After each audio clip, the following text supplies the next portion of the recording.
The Chilean brown recluse is apparently a very dangerous spider.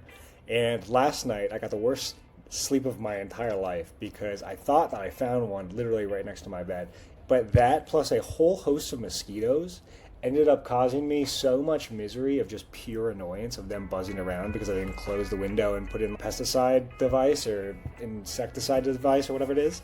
And I've been doing all this work recently with people on scrolling behaviors, and I thought this was a pretty amusing scenario. When a person is trying to perform at a high level and achieve their goals, and they can't be spending a lot of time on their phone scrolling. And generally, when I see that happens, it happens either right before the person's going to sleep and they procrastinate sleep and then they have a worse next day because they don't have as much energy. Or it comes from the moments where they're procrastinating and avoiding and pushing off tasks that might make them feel uncomfortable. And there is this idea. It's called the 80-20 rule. I think it's also called like the Pareto principle. I didn't make this up.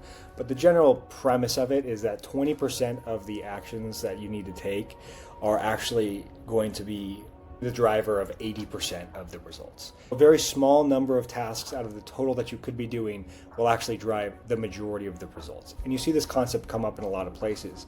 But one place that I find this behavior to be of an interesting consequence is with regard to doom scrolling or other non-productive, maybe compulsive behaviors, which is that if you are able to search out and find the 20% of the things that really trigger you into engaging in some sort of compulsive behavior, you're probably resolving 80% or 90% of the actual times that you are triggered to go scroll your phone. You still have this 80% of things that could potentially be causing you to try to scroll your phone.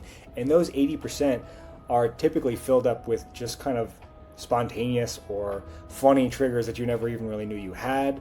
For example, who knew that some level of anxiety over some scary ass spider was going to make me want to scroll my phone at night? And clearly what that was doing, it was my mind trying to engage in a behavior that would provide me with some level of control or comfort.